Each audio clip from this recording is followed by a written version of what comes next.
Praise lord. వాక్యంలోకి వెళ్ళే ముందు చిన్న ప్రార్థన చేసుకుందాం. స్తోత్రం, స్తోత్రం, స్తోత్రం ప్రభా! సర్వోన్నతుడ, సర్వశక్తిమంతుడ, కృపామయుడ, దయగల మా తండ్రి నీకు లెక్కలేని స్తోత్రాలు నాయన ప్రభా!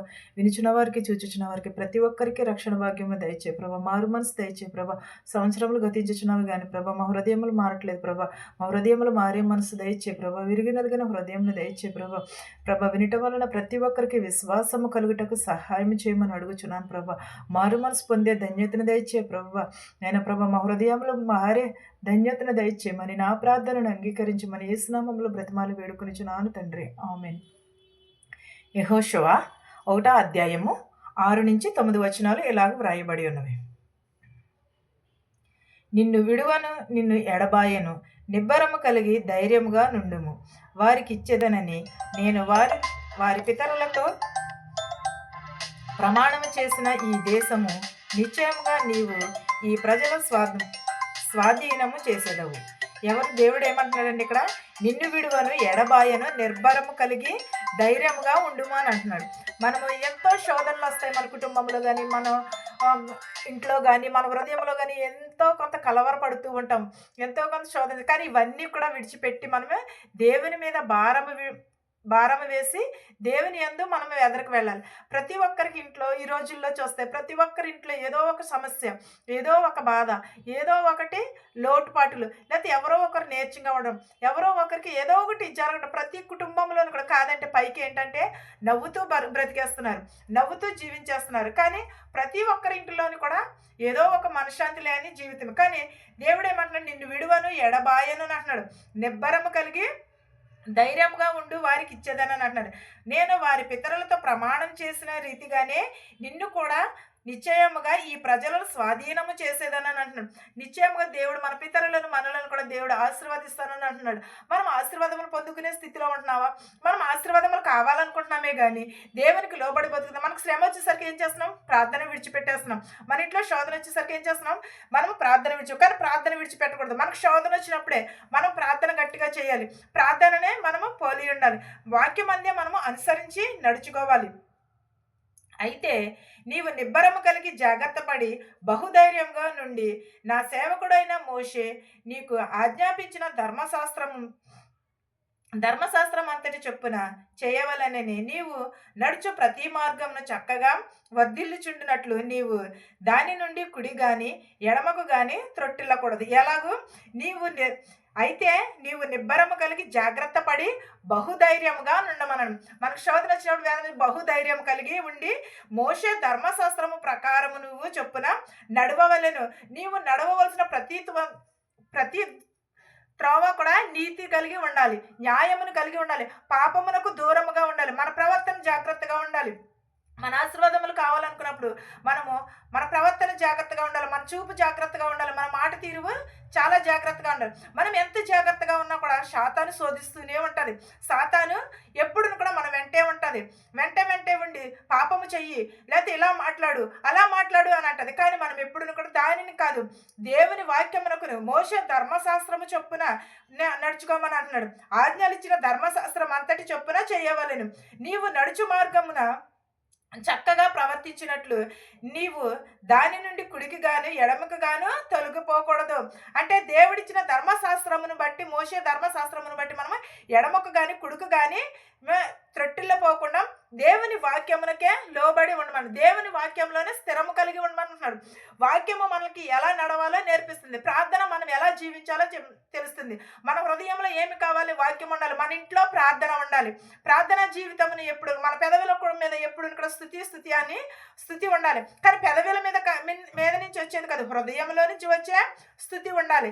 పెదవుల మీద నుంచి ఏంటంటే నామకార్థముగా కాదు, మన హృదయపూర్వకంగా దేవుని ప్రార్థన చేయాలి. మనకి ఎంత శోధన వచ్చినా, ఎంత వేదన వచ్చినా త్రొట్టిలో పోకూడదు, లోకాశుల వైపు చూడకూడదు, లోకంలో చేసే పాపము కోసము మనం చూడకూడదు. మన హృదయం జాగ్రత్తగా ఉండాలి, మన శరీరం జాగ్రత్తగా ఉంచుకోవాలి.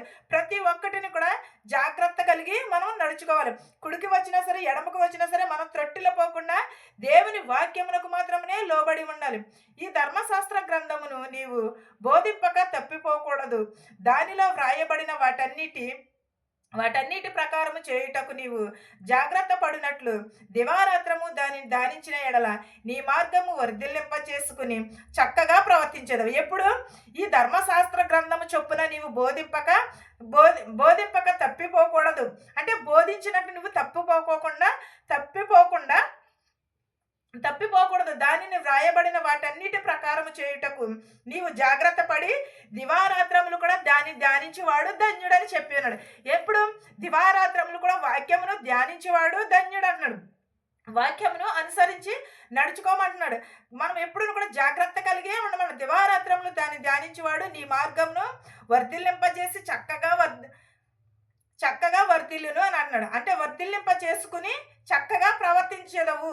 ఎప్పుడు దివారాత్రమును కూడా దేవుని వాక్యమును అనుసరించినప్పుడు, దేవుని వాక్యమును నడుచుకునేటప్పుడు, దేవునిలో మెలిగినప్పుడు, అప్పుడు దివారాత్రములు కూడా నీవు వాక్యమును అనుసరించి నడుచుకున్నప్పుడు నువ్వు ధైర్యముగా నిబ్బరము కలిగి వర్ధిల్లింప చేసుకుని చక్కగా ప్రవర్తించేదవు అని అన్నాడు. వాక్యమును ఎప్పుడైతే అనుసరించి నీ మార్గములకు త్రోవ వాక్యమును అయ్యున్నది, నా పాదములకు దీపము అయ్యున్నది వాక్యము. ఆ వాక్యము ఏమిటి? ఆ వాక్యముని ఎంతవరకు అనుసరిస్తున్నావు, ఎంతవరకు నడుచుకుంటున్నావు? ఒక్కసారి నీ హృదయాన్ని నువ్వు పరిశీలన చేసుకుంటున్నావా? వాక్యం చదివేసి విడిచిపెట్టేయటం కాదు, వాక్యం చెప్పేసి విడిచిపెట్టేయటం కాదు. దాన్ని ఎంతవరకు అనుసరిస్తున్నావు ఒక్కసారి ఆలోచించుకో. శోధనలు వేదనలు వస్తూ ఉంటాయి, అది సహజమే. అవన్నిటిని కూడా విడిచిపెట్టి వాక్యమును మాత్రమే అనుసరించు. నీతి గలవారు వర్ధిల్లింపజేయును. దివారాత్రములు వాక్యమును ధ్యానించేవాడు నీటి కాలువ వారన నాటబడిన చెట్టు వలె వర్ధిల్లింపజేయను. కానీ దేవుడు మళ్ళీ కూడా ఇక్కడ ఏమంటున్నాడు? జాగ్రత్తగా దివారాత్రములు ధ్యానించిన ఎడల నీ మార్గము వర్ధిల్లింప చేసుకుని చక్కగా ప్రవర్తించేది. వర్ధిల్లింప వాక్యమును మన మార్గములను వీటన్నిటిని కూడా వర్ధిల్లింప చేసుకుందువు అని అన్నాడు.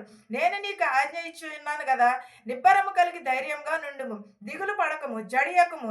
నీవు నడుచు మార్గం అంతటిలో నీ దేవుడైన యెహోవా నీకు తోడై ఉన్నాడు. అంటే మనం నడుచు మార్గం అంతటిలో కూడా ఎవరు తోడై ఉన్నారు? దేవుడు తోడై ఉన్నాడు. దేవుడు తోడై ఉన్నప్పుడు అప్పుడు మనకి ఏ మార్గంలో ఉన్నా సరే, ఎంతమంది మన మీదకి దండెత్తుకుని వచ్చినా సరే దేవుడు మనకు తోడై ఉంటాడు. మనం వెళ్ళే మార్గం మంచి మార్గం అయితే దేవుడు ఎప్పుడును కూడా మనలను ఆశీర్వదిస్తానంటున్నాడు. మోషేకు తోడై ఉన్న దేవుడు మనకు తోడై ఉండరా? అబ్రహాముకు తోడై ఉన్న దేవుడు మనకు కూడా తోడై ఉంటాడు కదా. నిత్యమును కూడా మన వాక్యమును అనుసరించే నడుచుకోవాలి. వాక్యం అందే మనము వెలగాలి. నిత్యమును కూడా దేవుడు మనకు తోడై ఉన్నాడు అనే మాట మాత్రము మర్చిపోకూడదు. ఈ వాక్యమును మీకును మాకును మనందరికీ తోడై ఉండును గాక. ఆమేన్.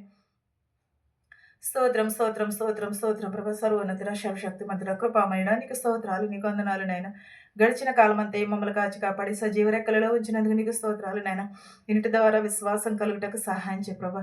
ప్రతి ఒక్కరికి మారు మనసు దయచే ప్రభా. విరిగి నలిగిన హృదయం దయచే ప్రభా. ప్రతి ఒక్కరికి రక్షణ భాగ్యం దయచేయమని అడుగుచున్నాను ప్రభా. నీకు స్తోత్రాలు, నీకు వందనాలు యేసయ్య నజరేయుడా. నీకు స్తోత్రాలు యేసయ్య, నీకు వందనాలు నాయన ప్రభా. ఎన్నో ప్రభా, ఎంతో మంది ప్రభా నీ అందు నిద్రించి ఉన్నారు నాయన ప్రభా. రక్షణ భాగ్యం దయచే ప్రభా. ఆ శత్రువులు మిత్రులను దీవించినాను ప్రభా. దూరాలను దీవించినాను ప్రభా. చిన్నవారు మొదలు పెద్దవారి వరకు దీవించి ఆశీర్వదించమని అడుగుచున్నాను ప్రభా. ఇతర దేశంలో పని చేసుకుంటున్న వారికి, పని లేని వారికి పని దయచే ప్రభా. శక్తిని బలమును దయచే ప్రభా. మెడికల్కి వెళ్తున్నారు, పీసీసీకి వెళ్తున్నారు ప్రభా. సఫలతను దయచే ప్రభా. వచ్చుచున్న వారిని వెళుచున్న వారిని క్షేమంగా వచ్చుటకు సహాయం చే ప్రభా. ఎంతోమంది ప్రభా అనారోగ్యంతో ప్రభా మంచాల మీద ఉన్నారు ప్రభా. వారిని లేవనెత్తినాయన ప్రభా. అనేకమైన రోగములతో వ్యాధులతో ఉన్నారు ప్రభా. వారందరినీ స్వస్థపరిచినాయన ప్రభా. ఎవరెవరైతే ఏ చేతి పనులైతే చేయించున్నారు ప్రభా, వారి చేతి పనులను దీవించి ఆశీర్వదించమని అడుగుచున్నారు నాయన ప్రభా. ఎవరెవరైతే ఏ వాహనములైతే నడుపుచున్నారు ప్రభా, వారి వాహనములను సురక్షితంగా వారి గృహాలకు వెళ్ళటకు సహాయం చే ప్రభా. మా దేశాలని, మా సంఘాలని దీవించిన ఆయన ప్రభా. ప్రతి ఒక్కరి కుటుంబంలో శాంతిని, సమాధానముని దయచేయమని అడుగుచున్నాను ప్రభా. నిత్యము ప్రభా నా కుటుంబము నిన్ను స్తుతించే భాగ్యమును దయచేయమని, నా ప్రార్థనను అంగీకరించమని యేసునామములో బ్రతిమాలి వేడుకునిచున్నాను తండ్రి. ఆమేన్. పరలోకమందున మా తండ్రి, నీ నామము పరిశుద్ధపరచబడును గాక, నీ రాజ్యం వచ్చును గాక, నీ చిత్తము పరలోకమందు భూమి అందు నెరవేరినట్లును మా అనుదిన ఆహారం నేడు మాకు దయచేయము. మరణస్తులను మేము క్షమించిన ప్రకారం మరణములను క్షమించుము. దుష్టు నుండి, శోధన నుండి తప్పించుము.